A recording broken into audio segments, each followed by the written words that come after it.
ये आपको बताएं, कनाडा में सिख रहनुमा हरदीप सिंह के कत्ल के मामले पर भारत और कनाडा में कशीदगी उरूज पर पहुंच गई है। दोनों मुल्क आमने सामने आ गए। भारत ने कनाडा से 40 सिफारतकारों को वापस बुलाने का कह दिया है। एक फाइनेंशियल टाइम्स की रिपोर्ट आई है जिसमें उन्होंने कहा है कि जी 10 अक्टूबर का हम आपको वक्त देते हैं और आप अपने जो 41 डिप्लोमेट हैं उनको यहाँ से निकालें।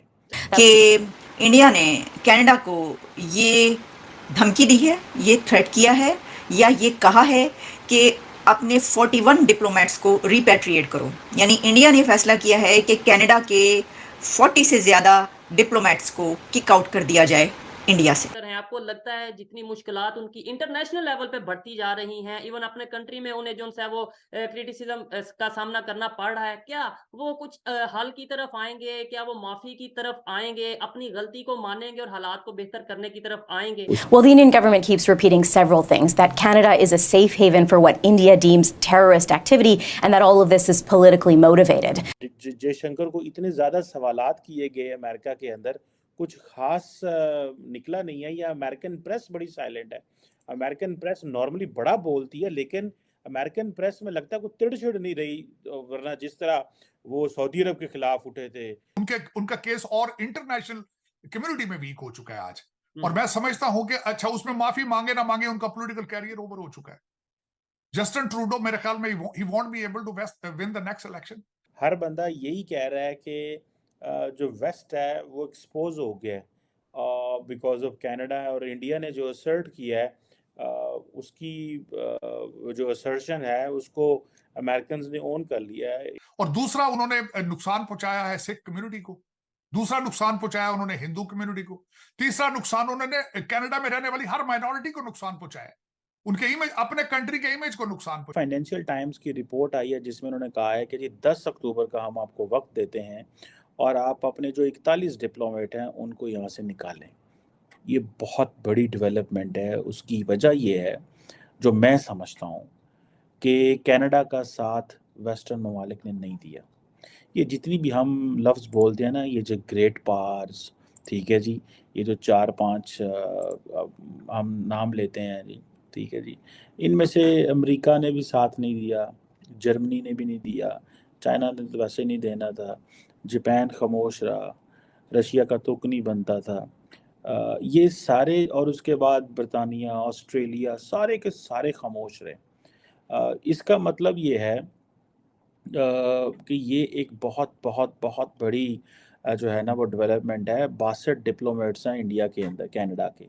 और अगर ये जिसे वो कहते हैं ना कि इसको वो कह रहे हैं कम करें, ठीक है जी। तो इसका मतलब ये है कि इंडिया चाहता है कि ताल्लुकात जो हैं वो मज़ीद ख़राब हों। इसकी बहुत सारी कॉनोटेशंस हैं जी। मैं इसको इस एंगल से भी देखता हूँ। पहला एंगल तो ये है कि इंडिया को इस चीज़ का पता है कि अगर हमने इस मसले को लाइट लिया तो हम जो हर रोज़ हमारा इमेज दुनिया में बिल्ड हो रहा है वो कंप्रोमाइज़ हो जाएगा। अगर इंडिया को दुनिया समझ रही है कि इंडिया एक इमर्जिंग पावर है, तो यहाँ पे आपको कनाडा को एक टफ पोजीशन लेनी पड़ेगी, पहली बात। दूसरी बात ये है कि उन्होंने पिछले कुछ अरसे में एक चीज़ तो ये की है कि नरेंद्र मोदी इस पे बात नहीं करते, दूसरी बात। तीसरी बात ये है कि डॉक्टर जयशंकर ने बड़ी लो टोन में एक बात की है जिसमें उन्होंने ये कहा जी कि ये जिसे वो कहते हैं ना कि एक एनवायरनमेंट है, ठीक है जी, कनाडा के अंदर, और वो जो क्लाइमेट ऑफ वायलेंस है, this is what he said, and there is an atmosphere of intimidation, ठीक है। बेसिकली इंडिया ये कहता है कि अगर ऐसे लोग जो सेपरेटिस्ट मूवमेंट को कामयाब कराना चाहते हैं, वो किसी भी कंट्री में मौजूद हैं और वो एक्टिव हैं, और उनकी जो होस्ट गवर्नमेंट है वो उनको सॉफ्टली डील कर रही है फॉर वन रीज़न और दी अदर रीज़न, तो हमें इस पे करना पड़ेगा। दूसरी बात ये है कि प्राइम मिनिस्टर नरेंद्र मोदी जो हैं, इनकी कोई लंबी चौड़ी सपोर्ट नहीं है नॉर्थ से, अदर दैन ये इनका अपना एरिया जो है। है आपको लगता है जितनी मुश्किलात उनकी इंटरनेशनल लेवल पे बढ़ती जा रही हैं, इवन अपने कंट्री में उन्हें जो है वो क्रिटिसिज्म का सामना करना पड़ रहा है, क्या वो कुछ हल की तरफ आएंगे? क्या वो माफी की तरफ आएंगे, अपनी गलती को मानेंगे और हालात को बेहतर करने की तरफ आएंगे? और इसी में मेरे ख्याल गवर्नमेंट में का फायदा है।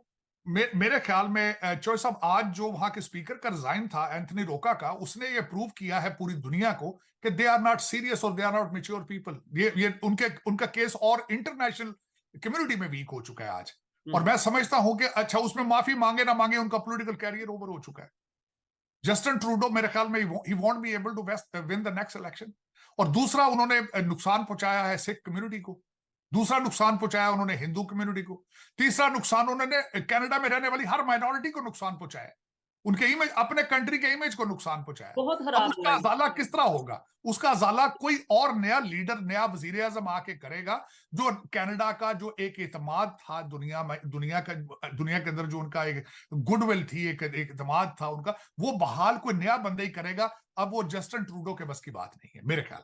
ऐसा ही है सर। और मैं ये समझता हूँ, वैसे तो हमारा ना एक्सपीरियंस है इतना, लेकिन अपनी एक ऑब्जर्वेशन है, जो हम जियोपॉलिटिक्स जिस तरीके से देख रहे हैं, अभी भी मामला तभी बेहतरी की तरफ जा सकते हैं कि वहां से, जहां से स्टार्ट हुआ मामला, जहां से स्टेटमेंट पहले आई, वहीं से कोई बेहतरी की स्टेटमेंट आए, रिलेशन बेहतर करने की बात आए। तो मैं ये समझता हूँ इंडिया भी 1 मिनट नहीं लगाएगा अपने रिलेशन बेहतर करने में, क्योंकि जिस तरीके इंडिया तो इस टाइम समझ चुका है मेरे ख्याल से कि भाई किसी से भी नफरत नहीं रखनी, जंग किसी से नहीं करनी, इकोनॉमी को बेहतर करना है। उनकी दौड़ है नंबर 1 बनने की, उनकी दौड़ है नंबर 3 में आने की। लेकिन दूसरे कंट्रीज अगर इस चीज को समझें तो शायद बेहतरी होगी। सर लास्ट में पूरे हफ्ते की जो जियोपॉलिटिक्स है, पूरे हफ्ते की जो न्यूज है, इंटरनेशनल लेवल पे क्या चीजें हो रही हैं, क्या डेवलपमेंट हुई हैं, आने वाले हफ्ते में क्या डेवलपमेंट हो सकती है, अगर सर आप 2 या 3 मिनट में हमें ये एक्सप्लेन करें तो देखने वालों के लिए बहुत इंटरेस्टिंग रहेगा, मेरे लिए बहुत बेहतर रहेगा।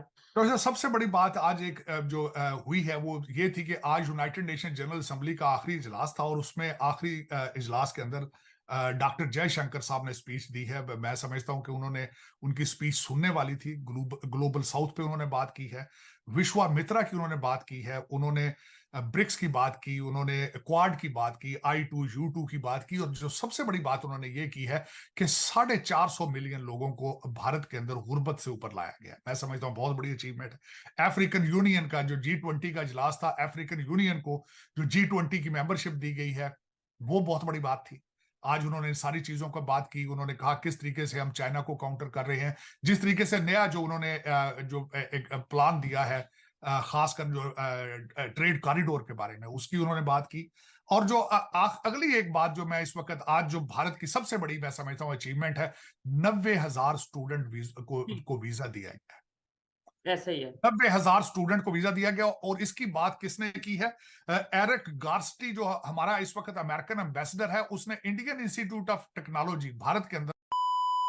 अगर दोस्तों आपको वीडियो अच्छी लगी हो तो प्लीज इसको लाइक कर देना, कमेंट जरूर करना, अपनी राय जरूर बताना कि क्या लगता है क्या होगा, और सब्सक्राइब कर लेना ऐसी न्यूज़ देखने के लिए। और दोस्तों एक लाइक जरूर कर देना, क्योंकि यार वीडियो बहुत मेहनत से बनती है, बहुत ज़्यादा रिसर्च करके लाना पड़ता है, बहुत मेहनत लगती है। तो आपका एक लाइक मेरा कॉन्फिडेंस बढ़ा देगा। बाकी मिलता है अगली वीडियो में। जय हिंद, जय भारत।